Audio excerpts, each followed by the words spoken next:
जब अधर्म अपनी सारी सीमाएं पार कर जाता है, जब धरती पर केवल अन्याय ही बचता है, तब धर्म की रक्षा के लिए स्वयं भगवान को अवतार लेना पड़ता है।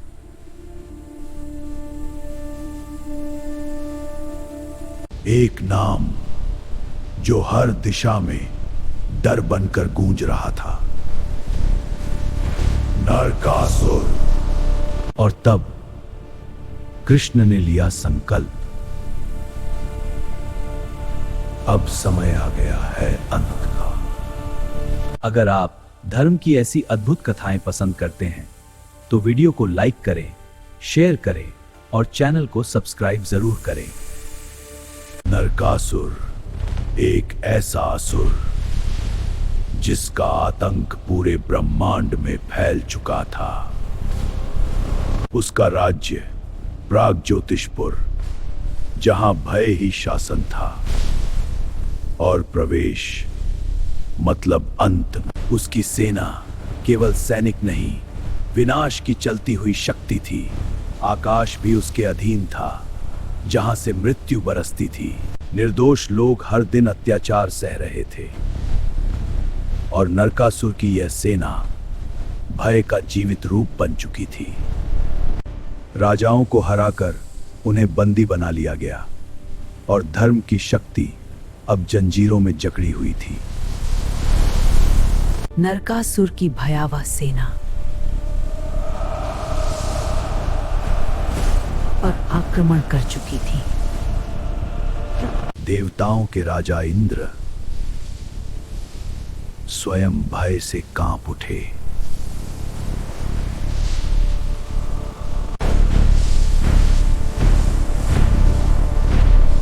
धरती स्वयं इस अत्याचार से कांप उठी। 16,000 निर्दोष कन्याएं अंधकार के इस महल में अपनी आजादी की प्रतीक्षा कर रही थी। और फिर शुरू हुआ सबसे बड़ा पाप। अधर्म अपनी सीमा पार कर चुका था। हे कृष्ण, हमारी रक्षा करें।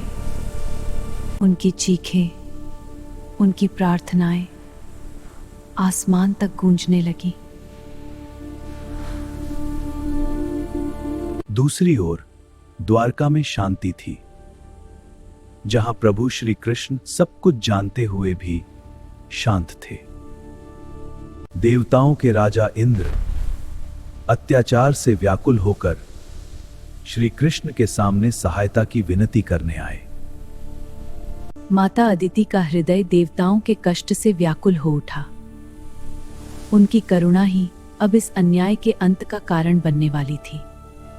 तभी रणभूमि में गूंज उठी एक नई शक्ति। प्रवेश हुआ सत्यभामा का, जहां सौंदर्य और साहस दोनों बन गए अस्त्र। उनकी आंखों में अब केवल क्रोध नहीं, धर्म की अग्नि जल रही थी और इस अग्नि से अब अधर्म का अंत निश्चित था। उन्होंने निर्णय ले लिया, अब अन्याय का अंत होगा, अब युद्ध होगा। कृष्ण मुस्कुराए, मानो यह सब पहले से निश्चित था, मानो अधर्म का अंत अब तय हो चुका था। गरुड़ पर सवार होकर कृष्ण और सत्यभामा निकल पड़े अधर्म के अंत की ओर। अब आरंभ होने जा रहा था धर्म और अधर्म के बीच इतिहास का सबसे महान युद्ध। आकाश स्वयं इस दिव्य यात्रा का साक्षी बन गया, जहां हर दिशा में केवल एक लक्ष्य था, अधर्म का अंत। और सामने था भय का प्रतीक, नरकासुर का अभेद्य किला, जहां से लौटना असंभव था, जिसे घेर रखा था एक शक्तिशाली रक्षा कवच ने, जिसे भेद पाना असंभव माना जाता था। और उसके बाहर जलती हुई अग्नि की दीवार, जो हर शत्रु को भस्म कर दे। जादुई शक्तियों से बनी बाधाएं हर कदम पर मृत्यु का जाल बिछाए खड़ी थी। तब श्री कृष्ण ने अपने दिव्य अस्त्र सुदर्शन चक्र का आवाहन किया और एक ही प्रहार में सारी बाधाएं ध्वस्त हो गईं। जैसे अंधकार को स्वयं प्रकाश ने निगल लिया हो। अब समय था अंतिम युद्ध का, जहां हर योद्धा तैयार था धर्म की रक्षा के लिए। और फिर शुरू हुआ वो महायुद्ध, जहां धर्म और अधर्म आमने सामने थे और इतिहास बनने वाला था। और फिर असुरों की पूरी सेना प्रलय बनकर युद्ध में टूट पड़ी। श्री कृष्ण का एक प्रहार और पूरी सेना कांप उठी।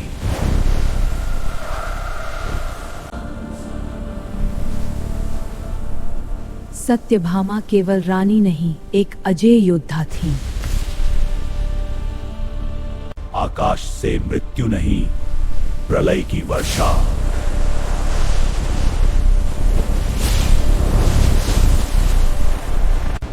अधर्म की सेना एक एक कर धराशायी हो रही थी। तभी नरकासुर का सबसे भयानक योद्धा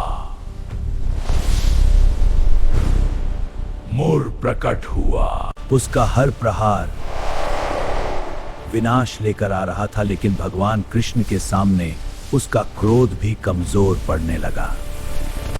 और एक ही क्षण में भगवान श्री कृष्ण के सुदर्शन चक्र ने अधर्म के सबसे भयानक सेनापति मूर का अंत कर दिया। अपने सेनापति की मृत्यु से नरकासुर क्रोधित हो उठा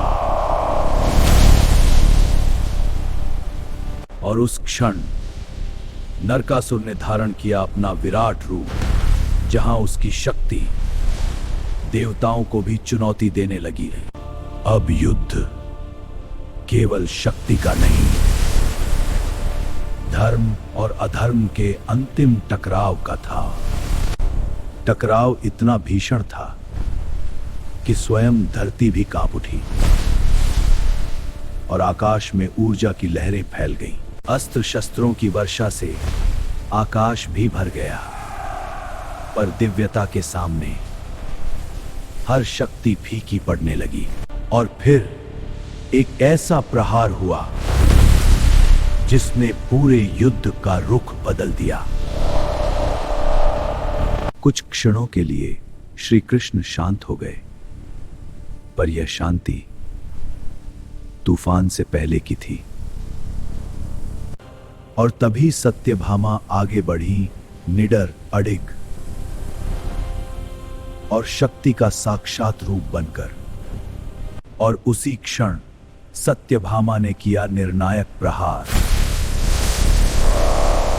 जिससे कांप उठा स्वयं अधर्म का साम्राज्य। पहली बार नरकासुर दर्द में डगमगा उठा, उसकी अजेय शक्ति अब टूटने लगी थी। अब समय था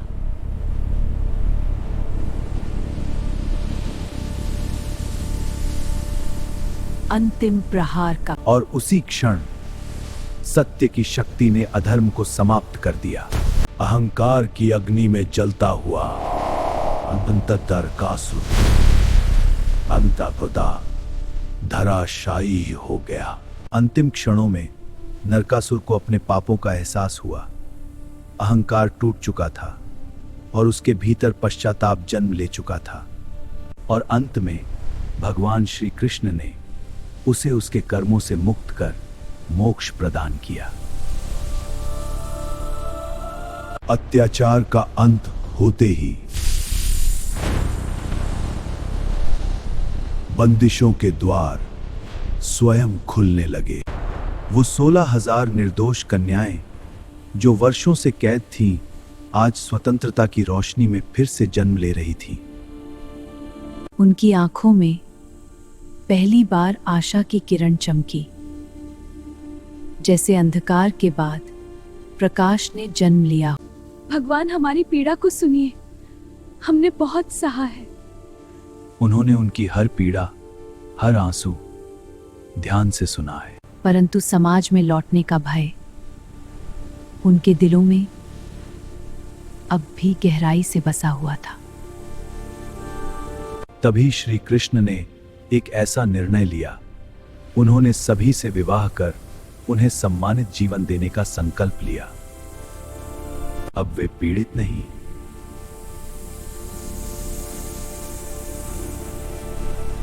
बल्कि सम्मानित रानियां बन चुकी थी। देवताओं ने भी इस महान विजय को स्वीकार किया और धर्म की स्थापना पर अपनी मुहर लगा दी। माता अदिति को उनके दिव्य कुंडल वापस मिले और ब्रह्मांड में फिर से संतुलन स्थापित हुआ। इंद्र भी कृष्ण की इस दिव्य लीला से अत्यंत प्रसन्न हुए और फिर दिव्य विजय के साथ भगवान श्री कृष्ण द्वारका लौटे। और इस दिव्य विजय में केवल शक्ति ही नहीं, बल्कि साहस, प्रेम और धर्म की प्रतीक सत्यभामा का योगदान सदा अमर हो गया। जब भी अधर्म बढ़ेगा, मैं अवश्य आऊंगा। धर्म की जीत निश्चित है, निश्चित।